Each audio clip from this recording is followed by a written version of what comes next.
morning, New Zealand. It is Friday. It is the 22nd of November, and the big man's gone away. I don't know where he's gone. Last I saw, he was heading north, but he'll be away today. Michael Law's filling in.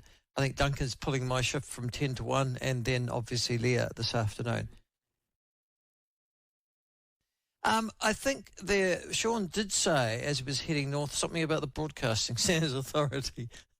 I think there's still a desire. In fact, I know there's a desire for the Broadcasting Standards Authority to bring the platform within its platform. And I guess Sean says, well, I should talk to them, which was sort of, really, Sean? But that's where my understanding is that's what's today. So I'm filling in for you today. And in an action-packed show today, at the moment, what do you think? 0800 33 22 83.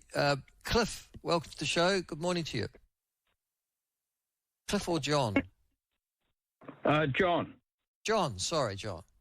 I've got Cliff beside it. Yeah, okay. Is Sean seriously thinking of joining the BSA? No, I think he's talking to them. I mean, the BSA, I think, would have to change if the platform was ever to join it. That would be my personal view. But, yeah, they're having a chat because the BSA is desperate to bring the platform into its orbit.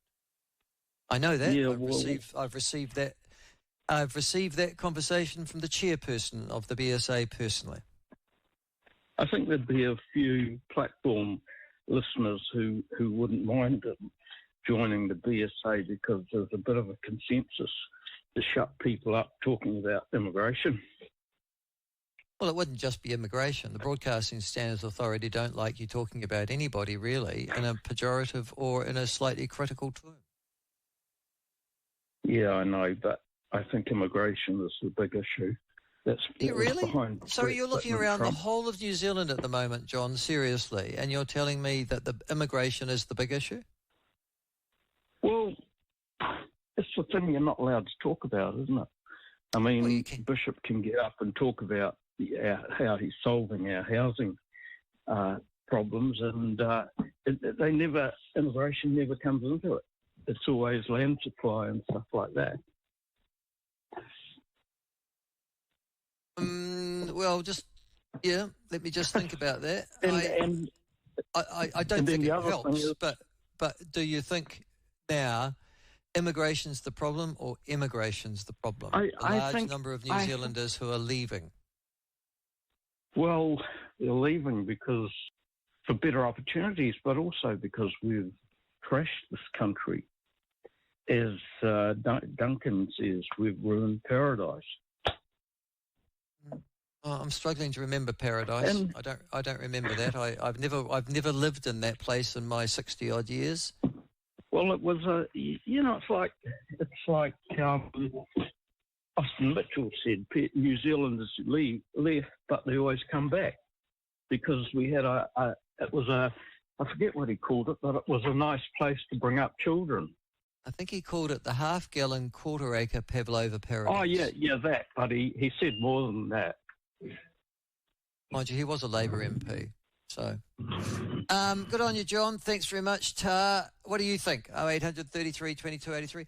Actually, that's quite a good...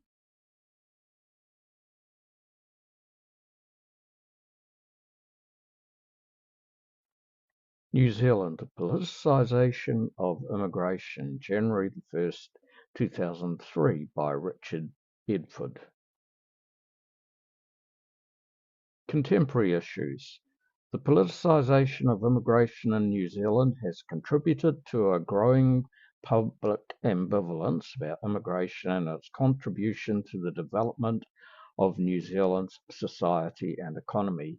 Briefing papers prepared for the recently re-elected Labour government signal a number of concerns about current levels of immigration in general and the impact of immigration on Auckland's society and economy in particular. Minister of Immigration Leanne Dalzell has indicated that several aspects of the current policy, in addition to the level of English required by prospective residents, will be reviewed over the next few months. Notwithstanding this ambivalence, there seems to be a clear recognition and acceptance that New Zealand society is going to become more diverse in terms of ethnic and cultural groups over the next 20 years. Immigration will play a major part in this diversification of communities, especially immigration from countries in Asia. Fortunately, there seems to be a broad consensus among the main political parties, as well as many of the minor ones, that this is not something to be feared or resisted at all costs. In this regard, there appears to be some consensus of party view, excluding the position adopted by New Zealand First, that continued immigration at or above present levels will produce positive outcomes for the country's economy and society. The reason I think this is a nice analogy with Brexit is that high immigration is a point of elite bipartisan consensus, just as the relations with the EU were in the UK. Okay, so this was a point of elite consensus which was never tested really with the population. So both major parties in the UK took it for granted that Britain's, slow, halting but gradual enmeshment with Europe was a good thing. And it seems to me, because these parties became so disconnected from the public in the way that I just described earlier, they failed to recognise that the public had not bought into this sentiment. Now, it's not that the public was against it necessarily. They just hadn't paid any attention to it, and they certainly weren't invested in it the way that the political class was in the UK. So when they did eventually make the mistake of asking, the British people came back with the wrong answer. From the Landlord Says blog, 2008, just before the 2008 election.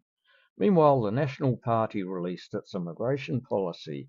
You may wonder what this means for the property market. It is clear from research that immigration is one of the key drivers of house price growth. The logic is simple. If you import more people into the country, then you need more houses. Supply and demand means that prices are then pushed up. This is particularly so in Auckland. While the latest immigration numbers show the number of people coming into New Zealand is starting to rise, the Nats policy looks like it wants to increase immigration levels even further, although it is unclear what sort of number they are targeting. This policy is arguably a plus for people who want house prices to rise, but may not be so good for first home owners wanting to buy. My guess has always been that property investors lean heavily towards the right rather than the left. This was made clear in an email newsletter I saw from one developer this week. Flipper says on Kiwi blog, in a free society, migration is a right. Of course, a nation state has the right to restrict inward numbers, but not of citizens returning home, and to determine rules. But as a casual observer, there is no problem in New Zealand. Idiots like HJ and his perpetual warbling, screeching actually, on the subject piss me and many others off in a very big way. It is not difficult even for HJ and his few Winnie Pooh disciples like Mark to ascertain the fact New Zealand's net migration objective is 40,000 to 50,000 per annum, about 1% of current population per annum, a target that it seems hard to achieve. What HJ and his Winnie Pooh party echoes always omit to say is that their bald net migration figures include New Zealand citizens returning. Esoteric links to dubious studies, aka fail mark for PhD bullshit, are irrelevant, and like emaciated Nicky and his hagiarisms are regarded by the great unwashed as move on, nothing to see. So HJ switch channels and move on. Notwithstanding his term as Prime Minister, Jimmy Bolger reached his level of competence when he was chair of King Country Federated Farmers, and having spent several weekends at Jim and Joan's Tekwiti farm, that belief was always confirmed. I always came away shaking my head, but he was pretty good shit-stirring orator in those days and a good politician plotter when he and Joan teamed up with Bill and Rosa Birch.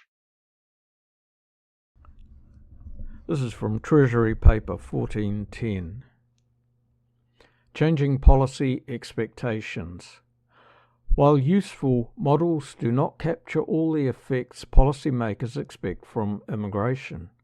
When New Zealand moved to increase the numbers and skills of immigrants in the 1980s and 1990s, policymakers appear to have considered that these changes had the potential to have major beneficial impacts on the New Zealand economy, reinforcing the gains from the other liberalising and deregulating economic reforms undertaken during that period.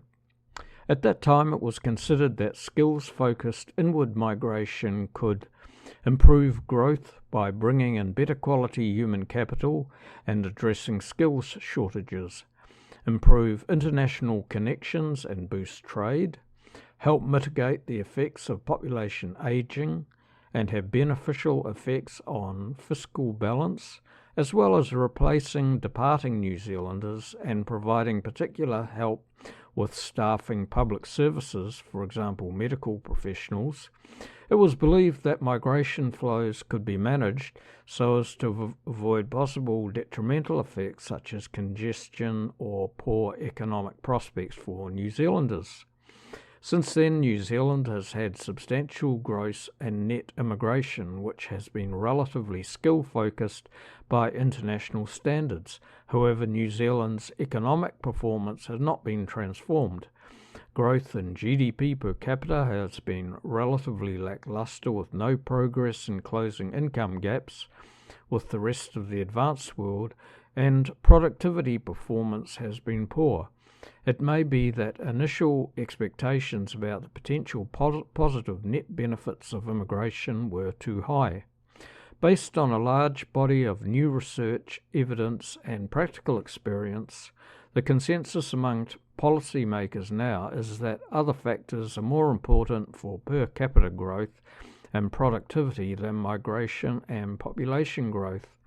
CGE modelling exercises for Australia and New Zealand have been influential in reshaping expectations. What happens when house prices go up is you get what's called the wealth effect. And even though mum and dad, they borrow $500,000, they buy the house for the $1 million, it's worth $1 million, one day they wake up and go, whoa, 3 years later it's worth $1.5 million. They'll tell you how bad it is, but they go to Myrtle and they go, dear, we're worth $1 million, and they go out for dinner and they spend money. They really do. So yeah, okay, the pace of increase has been too high, but they still like it. So it's all about interest rates, and if you believe they're going to track up, they'll have some impact. Jobs, can people keep paying the mortgage? Migration is quite a big factor. Yeah, so you won't be surprised that I'm not going to give out those budget forecasts today. The Treasurer would be very upset with me if I did that. But clearly we are seeing a return to higher levels. We were down at basically zero, and now we're seeing those levels pick up significantly. We've never targeted a specific number, and I don't think that's the way to do it. It's about making sure that we're meeting the needs of business rather than targeting a specific number. But we won't target a specific number because ultimately it's about delivering for you. I do just want to make the point too that for me this is always, there are two tracks here. As a small open economy with only about 5 million people, we need immigration to be able to deliver the living standards to New Zealanders that we all want. But we can't neglect training people who are here as well. And it is incredibly important that that partnership with business continue. Even when you have unemployment at a very low level, like in 3.4%, there are still more opportunities to support people to train and to retrain. And I just urge all of us to work together to do that, because it doesn't work unless both tracks are going together. So in terms of the forecast, you'll see them next week, but clearly the numbers are picking up.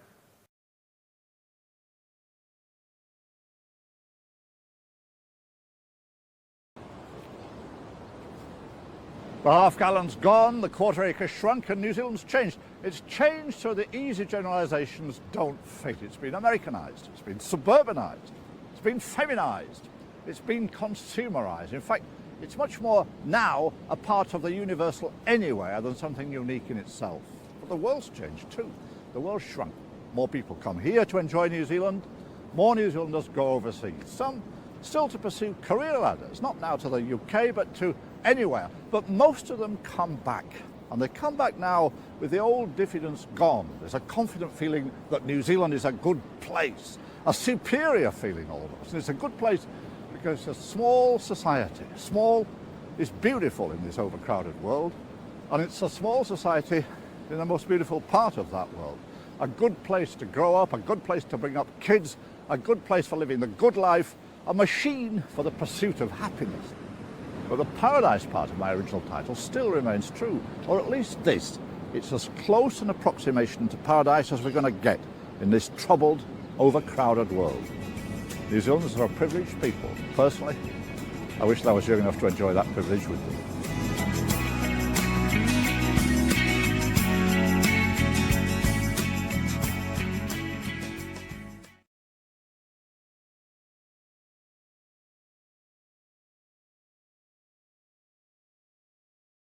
Thing.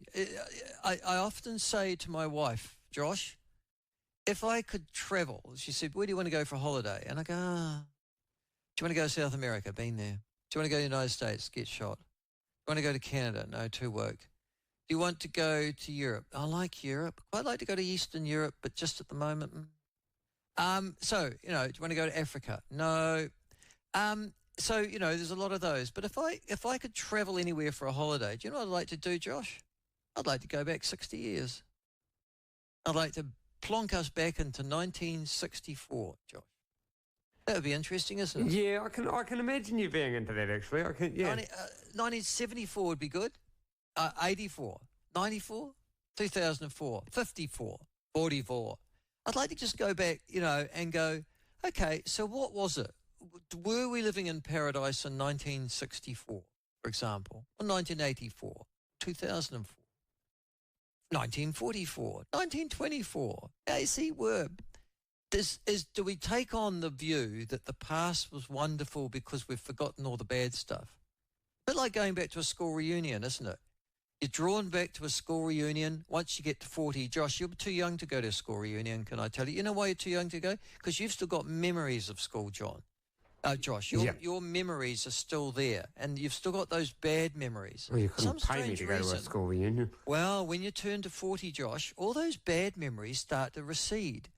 It's parts of your brain that you've been drinking probably, or imbibing some of these substances we'll talk about after 7:30, and those parts of your brain start to disappear. Josh, your brain is now starting to die. Did you know that, Josh? Your brain is starting. No, Josh, it is seriously. Bits of your brain are starting to die already. You've reached the maximum brain capacity you've got, Josh, and now you're heading off to university, and you're going to Otago University. Isn't that proof that your brain is dying, Josh? Don't you think? Why did I choose Otago University, Josh? Now there, see, you wouldn't have thought that when you were 23, Josh. I knew this conversation was going to come up at some point. There you go. So anyhow, so as you're dying, as your brain's dying, all those little bits go. This is why people over the age of 40, usually over the age of 50, go back to school reunions, because sufficient of their brain has died that they forget all the bad stuff. And then they meet the school bully who terrorised them, or somebody who used to fart and never used to wash their hands after they'd been to the toilet or something like that, and they go up to them as if they are old friends that they've never seen for a long time, and they're relatives. And there's sort of this benign grace that you exert at school reunions. You have a wonderful time with all these people that you absolutely loathed at the time, and they loathed you back in equal proportion. Hey, you go and see the teacher that beat the crap out of you with cane or strap for no good reason other than that they'd had an argument with their wife that morning and decided they're going to take out their anger on anybody. Laws bend over. And then they suddenly get their sexual frustrations out at exactly the same time. Josh, and then you go to that teacher at the school reunion and say, Oh, Mr. So-and-so, you are the best teacher I've ever had. God. See, your brain's dying, Josh. There you go. Now, you should go back to your family roots, I'm being told. The Chathams. Don't take your togs, says Scott. Well, that's very kind of you, Scott. That's the kind of person that I want to see go to a family reunion, you are, Scott. And I hope you meet that teacher, and I hope everything comes back in the way that it should. Maybe he could bend you over just for good times, Scott. It is 27 minutes to 8. How cool is your car? Whether it's a Latta or a Lamborghini.